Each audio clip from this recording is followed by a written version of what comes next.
So hello बड्डी, welcome again. स्वागत है आपका एक और न्यू एपिसोड में। फाइनली गाइस, जैसे कि आप सबको पता था कि रात में रुका था मैं जसीडीह जंक्शन पे, तो ये वो प्रतीक्षाला है जहाँ पे रुका था मैं 2 दिन से, और सामने है जंक्शन। तो अभी अपन निकलेंगे यहाँ से जगन्नाथपुरी के लिए, जो है करीबन यहाँ से 700 से 800 किलोमीटर। और अभी 12 बजे की ट्रेन है मेरी, तो अभी यहीं पे नहाया हूँ मैंने। तो चलिए चलते हैं अपन रेलवे स्टेशन की तरफ। तो गाइस, यहाँ पे खाने का कोई भी सिस्टम नहीं था, तो मैंने अभी भोजनालय पे खाना खा के आया हूँ और अभी चलता हूँ रेलवे स्टेशन की तरफ, क्योंकि अब बैठना है मेरे को। कल जैसे नहीं तो ट्रेन मिस हो जाएगी तो फिर लफड़ा मच जाएगा। बने रहिए मेरे साथ, बस कुछ ही देर पे मेरी ट्रेन आने वाली है, तो मैं अंदर चला जाता हूँ जंक्शन। तो गाइस, बहुत ही ज़्यादा टाइम हो गया है और ट्रेन अभी तक नहीं आई है। मैं कब से वेट कर रहा हूँ,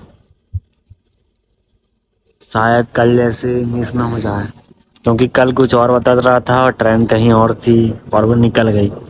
शायद ऐसा ना हो जाए आज, बाकी देखते हैं। बने रहिए आप। सो फाइनली गाइस, ट्रेन आ चुकी है और मैं बैठ चुका हूँ ट्रेन में। ट्रेन का माहौल कुछ इस प्रकार से है और मेरे को सीट नहीं मिली, पर सीट के ऊपर बैठा हूँ मैं, जहाँ सामान रखते हैं वहाँ पे बैठते हैं लोग बाग। तो अभी यहीं पे बैठा हूँ और ट्रेन के बाहर का माहौल कुछ इस प्रकार से है। भैया लोग मस्त बैठ के मजे ले रहे हैं और मैं बैठा हूँ ट्रेन के रैक में। और ट्रेन के अंदर इस प्रकार के बोर्ड होते हैं जिसमें मैंने फंसा दिया हूँ पावर बैंक चार्ज करने के लिए। और यहीं पर ऊपर लगी हुई है चेन और नीचे लिखी गई है कंडीशन कि चेन को किन परिस्थितियों में खींचना है, नहीं तो जुर्माना लग सकता है। और ट्रेन के अंदर चढ़ते टाइम जहाँ पे अपन बाटल रखते हैं वहां से फट गया मेरा बैग। देखो बाटल कैसे बाहर निकल रही। 8 घंटे हो गए थे और मेरे को लग गई थी भूख, तो मैंने खाए। इसका क्या नाम है पता नहीं, पर टेस्टी बहुत था। और लाइट के कारण गर्मी ज्यादा लग रही थी, तो भैया अपनी शर्ट बांध रहे थे लाइट के ऊपर। और ट्रेन के जनरल डिब्बे में कुछ इस प्रकार से भीड़ होती है। और अभी रात के बज रहे हैं 2 और मैं पहुंचने वाला हूँ पुरी जंक्शन। अभी लोग उतर गए हैं, बस मैं अकेला ही बचा। और फाइनली 10-15 मिनट बाद मेरा भी जंक्शन आ गया, तो मैं भी उतर चुका हूँ। तो ये रहा पुरी का जंक्शन। अभी देखता हूँ नाइट यहीं रुकूंगा, फिर सुबह जाऊंगा, क्योंकि अभी टाइम बहुत ज्यादा हो गया है। और पुरी जंक्शन में मेरा स्वागत कुछ इस प्रकार से हुआ, wish you a happy journey. इधर रेस्ट हाउस का कुछ सिस्टम समझ नहीं आ रहा, सब लोग इधर ही सोए हैं बाहर, तो मेरे को भी यहीं पर सोना पड़ेगा। रात यहीं पे काटनी पड़ेगी सभी लोगों के साथ। सब सोए हैं, अपन भी सो जाते हैं। सो फाइनली गाइस, अभी हो चुकी है सुबह और देखते हैं अभी स्टेशन से बाहर निकल के कैसा माहौल रहता है। तो स्टेशन के बाहर बहुत सारी ऑटो खड़ी है, पर अपन को चलना है पैदल। थोड़ी देर चलने के बाद मेरे को ये भैया मिल जाते हैं, जो मेरा बैग देख के रुक जाते हैं और मेरे को बोलते हैं भाई आओ बैठ जाओ, मैं लिफ्ट दे देता हूँ। भैया को मेरी लैंग्वेज समझ नहीं आ रही थी ना मेरे को भैया की लैंग्वेज, पर भैया ने वो पीछे वो पोस्टर देखा ना, वही देख के रुक गए और बोले मैं समझ गया कि तुम ट्रैवल करने वाले हो करके। बस थोड़ी बहुत मेरे को उनकी बातें समझ आई। उन्होंने बताया मेरे को पुरी के अंदर घूमने लायक कुछ जगह, और बोले थोड़े ध्यान से रहना, इधर चोर वगैरह बहुत घूमते रहते हैं। और ऐसे ही बात करते करते भैया ने दी मेरे को 2 किलोमीटर की लिफ्ट। मेरे को ज्यादा बातें समझ तो नहीं आ रही थी, पर हाँ में हाँ मिलाते जा रहा था मैं, क्योंकि उनकी लैंग्वेज थोड़ी अलग प्रकार से थी। फिर उन्होंने लाके छोड़ दिया मेरे को सी बीच में। भाई साहब, इधर का नज़ारा देख के मैं तो खुश हो गया। मैंने पहली बार समुद्र देखा था और इतने करीब से। शायद ये बंगाल की खाड़ी है, मैप में देखा, क्योंकि मैंने तो मैप पे बंगाल की खाड़ी दिखा रहा था। और इधर देखो ऊँट वगैरह भी है और बहुत सारे लोग नहा रहे थे, तो फिर मैंने भी नहाया और इतना मज़ा आया ना नहाने में कि क्या ही बता दूं, अपने शब्दों में बयान नहीं कर सकता। मैंने तो फुल एंजॉय करा और दिल से इतनी खुशी मिली ना मेरे को कि अब क्या ही बोल दूं यार। सच बताऊं ना तो दिल गार्डन गार्डन हो गया। बहुत मजा आया, इतना कि मैं अपने लफ्जों से बता नहीं सकता। देखो उधर समुद्र और लहरें आ रही है, फिर मैं नहा रहा हूँ और वो लहरें ना अंदर नहीं ले जाती समुद्र के, उल्टा बाहर फेंकती है, इसलिए कोई प्रॉब्लम नहीं जाती नहाने में। बहुत से लोग नहाते हैं, मैं तो अंदर तक गया फिर बाहर आया। इतना मजा आया ना यहाँ पे नहाने में कि अब क्या ही बोल दूं मैं भाई साहब। और फिर यहाँ पे रेत भी है जो धंसती नहीं है, ऐसे प्लास्टर अपने घर पे जो प्लास्टर रहते हैं ना उस टाइप से रहती, पर लगती नहीं है क्योंकि रेत है। यहाँ पे कुछ लोग पेंटिंग वगैरह भी करते रहते हैं रेत में। और ये रहा समुद्र। अभी बहुत देर नहाने के बाद मैं यहाँ से निकल जाता हूँ, पर नहाने का फील ही इतना था ना कि मैं अपने लफ्जों में बयान नहीं कर सकता भाई साहब। दिल खुश हो गया मेरा, क्योंकि पहली बार नहाया था और इतना मजा आया ना यहाँ पे, अब क्या ही बता दो तुमको। एक बार मैं भी रिकमेंडेड करूंगा कि कहीं की भी समुद्र में जाओ पर नहा के आओ यार, थोड़ा लगता है कि नहीं कुछ कर रहे हैं अपन यहाँ पे आके। यही तो जिंदगी है यार, जियो थोड़ा, अभी टाइम है। मेरे को तो इतना खुशी हुई ना, मेरे को लग रहा था कि मैं जिस चीज के लिए आया हूँ, जिस चीज को मैं फील करने के लिए आया हूँ, वो सारी चीज मेरे को फील हो रही, मेरे को खुशी मिल रही है दिल से। चाहे मेरे को थोड़ा सा स्ट्रगल करना पड़ रहा, पर दिल से बहुत खुशी मिल रही है। उसके बाद समुद्र से थोड़ा आगे 2 किलोमीटर चलने के बाद मैं जाता हूँ गंगा कुंड साफ पानी से नहाने के लिए। लिए, क्योंकि समुद्र का पानी बहुत ही ज्यादा खारा होता है। और कुंड भी देखो कितना खूबसूरत है। मंदिर यहाँ से पास में ही है, समथिंग आधा किलोमीटर की दूरी में। इस कुंड में बतख वगैरह भी हैं जो इस कुंड की खूबसूरती बढ़ाते हैं। एक नहीं, वो भी बहुत सारे हैं, और वो सब पालतू बतख हैं यहाँ के, जो भगते भी नहीं है। अपन पास में जाते हैं तो वो थोड़ा सा वो भी एंजॉय करते हैं, अपन भी एंजॉय करते हैं। बहुत ही बढ़िया कुंड है। यहाँ पे कबूतर भी है। और रही बात, तो फिर ये भाई साहब लोग हैं जो तो कहर मचाते रहते। भाई साहब मेरे कपड़े गायब कर दिए इनने, इतने खतरनाक है ना जी। मैं यहाँ पे बैठ के मिनी ब्लॉग एडिट कर रहा था, तो ये आ गए बहुत सारे लोग। और मेरी पानी की बोतल देखो और क्या क्या कर रहा है। मेरे बैग में जो चने रखे थे वो चने भी निकाल लिए। तो गाइस अभी इस कुंड में नहाने के बाद अपन चलते हैं मंदिर की ओर। और कुंड काफी खूबसूरत था, देख सकते हो आप सब तरफ से। तो अभी चलते हैं अपन मंदिर की तरफ। सो फाइनली अभी पहुंच चुके हैं अपन मंदिर, और मंदिर में हो चुके हैं एंटर। कुछ इस प्रकार से दिखता है। साइड में गार्डन है जो कि बहुत ही ज़्यादा खूबसूरत है, और वो है वो रहा मंदिर प्रभु जगन्नाथ जी का। तो इधर साइड चलते हैं। इधर अभी काम चल रहा है, कुछ चीज़ें बन रही है यहाँ पे, डिजाइन वगैरह जो पेंटिंग वेंटिंग दे रहे हैं पत्थरों में काट के। तो अभी कुछ काम चल रहा है और कुछ चीज़ें हो चुकी है, कुछ चीज़ों का काम चल रहा है। तो ये जो मंदिर है बहुत ही रहस्यमय मंदिर है।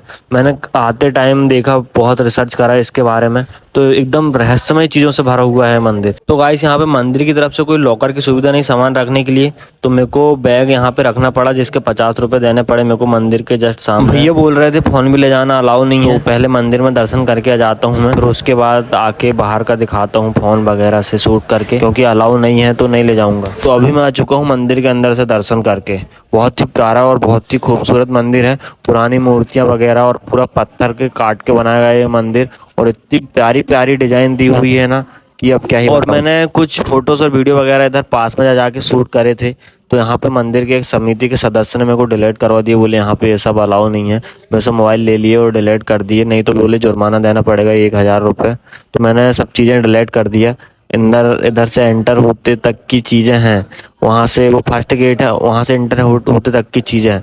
उसके बाद जो सारी चीज़ें ली थी मैंने, वो सभी चीज़ें उन्होंने डिलीट करवा दिया मेरे से। जो स्टार्टिंग में बनाया था मैंने मंदिर के पूरे आउट साइड घूम के और पास से, मतलब अच्छी रैंडम चीज़ें, वो सब चीज़ें डिलीट करवा दिया उन्होंने। तो ये है मंदिर का फ्रंट साइड। अब मंदिर के कुछ रहस्य की बातें कर लेते हैं। तो सबसे पहला रहस्य तो यह है कि यहाँ का जो फ्लैग है वो हमेशा एक ही दिशा में घूमता है। और दूसरी बात यह है कि भगवान प्रभु श्री कृष्ण का जो दिल है वो आज भी इस मंदिर की मूर्ति के अंदर रखा है, जो आज भी धड़कता है। और तीसरी बात है, मंदिर में सिर्फ हिंदुओं को एंट्री दी जाती है, गैर हिंदू को नहीं दी जाती, चाहे वो कोई भी हो। एक बार यहाँ पे इंदिरा गांधी जी को भी एंट्री नहीं दी गई थी जब वो प्रधानमंत्री। और चौथी बात, मंदिर के बाहर तुमको समुद्र की आवाज सुनाई देगी, पर मंदिर के अंदर जैसे ही एंटर होगे तो यहाँ पे आपको कोई भी समुद्र की आवाज सुनाई नहीं देगी। और अगली बात, यहाँ का जो प्रसाद होता है वो मिट्टी के बर्तन में बनाया जाता है, और वो भी एक के ऊपर एक रख के, 7 बर्तन रख के। और रहस्य की बात यह है कि सबसे पहला खाना जो पकता है वो सबसे ऊपर के बर्तन का पकता है, उसके बाद फिर नीचे फिर नीचे फिर नीचे। हालांकि वो प्रसाद फ्री नहीं होता, उसके पैसे देने पड़ते हैं। मैंने भी एक जन के खाने के लिए 100 रुपये दिया,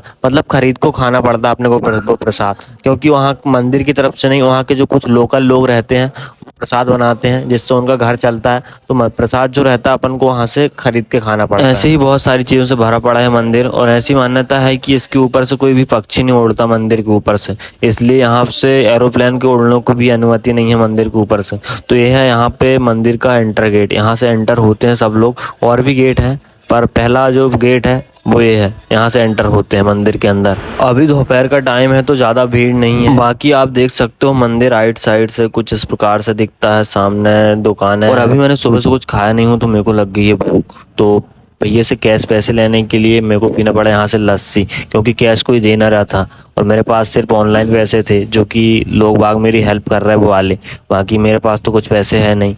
तो उसके बाद मैं चला गया मंदिर के अंदर प्रसाद लेने के लिए। वहाँ से प्रसाद खाया, तब मेरे को थोड़ा सा अच्छा लगा, नहीं तो वीकनेस फील होने लगी थी मेरे को। और अभी नाइट में मैं यहीं रुकूंगा, क्योंकि मेरे को देखना है वो फ्लैग, क्योंकि मेरे को देखना है कि वो फ्लैग लोग सच बात है या झूठ बात है। तो अभी यहाँ पे नाइट में कुछ इस प्रकार का माहौल दिखता है, यहाँ पे देख सकते हो आप। अभी नाइट में, दिन से ज़्यादा भीड़ तो भाई साहब नाइट में है यहाँ। जितने लोग दिन में दर्शन करने नहीं जाते उससे ज़्यादा लोग तो रात में आ रहे हैं, या फिर पता नहीं कुछ कार्यक्रम वगैरह होगा, क्योंकि भीड़ बहुत ज़्यादा थी अभी। और सभी लोग दर्शन करने के लिए जा रहे थे, पूरा रात भर मंदिर चालू रहा, मैं यहीं पे बैठा रहा। और देख सकते हो आप वो फ्लैग को मैं अभी भी देख रहा हूँ कि कब हवा चेंज होगी, पर हवा एक ही दिशा में घूम रही है अभी। और अभी रात में मंदिर की सफाई भी चालू हो गई है, और रात में कुछ मंदिर में कुछ इस प्रकार की झांकियाँ वगैरह आई, जो देखने में मज़ा आया। इनको मैंने देखा बहुत देर तक यहाँ पे। और अभी हो चुकी है सुबह। तो सुबह में कुछ इस प्रकार से रहता है, सुबह भी लोग रहते, मतलब 24 घंटे मंदिर में भीड़ रहती भाई साहब। और एक कॉरिडोर है मंदिर का जो देखने में बेहद ही खूबसूरत है। इसके बाद अपन चले जाते हैं समुद्र किनारे बीच। बीच में मेरे को लग चुकी थी भूख, तो मैंने पिया नारियल पानी, क्योंकि इधर खाने का सिस्टम मेरे को कुछ अच्छा नहीं लग रहा था। और बीच कुछ इस प्रकार से है, अभी भी माहौल है बीच का माहौल, तो अब क्या ही बता दूं यार तुमको यार। यहाँ आते से ही मैं नहाने की इच्छा तो नहीं थी, पर जैसे बीच देखा मैंने तो नहाने का मन नहीं रुका अब मेरे से। तो मैंने भी यहाँ पे फिर से नहाया। मैंने सोचा अब तो जा ही रहा हूँ, एक बार और नहीं भी सही कर लेते हैं एंजॉय, मन को भी खुशी मिलेगी। तो नहाया मैंने आज तो, और थोड़ी सी पेंटिंग भी करा समुद्र के किनारे। और यहाँ पे भैया लोग फ़ोटो निकाल रहे थे, तो उनने मेरी भी फ़ोटो निकाले। मेरा बैग देखे उनने, तो पूछे ट्रैवल कर रहे हो क्या? मैंने बोला हाँ। तो उन्होंने मेरी फ़ोटो निकाले फ्री में। बाकी सभी से ले रहे थे एक फ़ोटो के 30 रुपये, और फिर मेरे को व्हाट्सएप पर फ़ोटो सेंड कर दी। ऐसे ही कुछ अच्छे लोग मिल जाते हैं तो थोड़ी सी अच्छा लगता है। उसके बाद में आ गया फिर से रेलवे स्टेशन, क्योंकि अभी चलते हैं आंध्र प्रदेश के श्रीशैलम, क्योंकि वहाँ पे ज्योतिर्लिंग है मल्लिकार्जुन। तो बने रहिए। अब बाकी नेक्स्ट एपिसोड में मिलते हैं अपन, तब तक के लिए हर हर महादेव।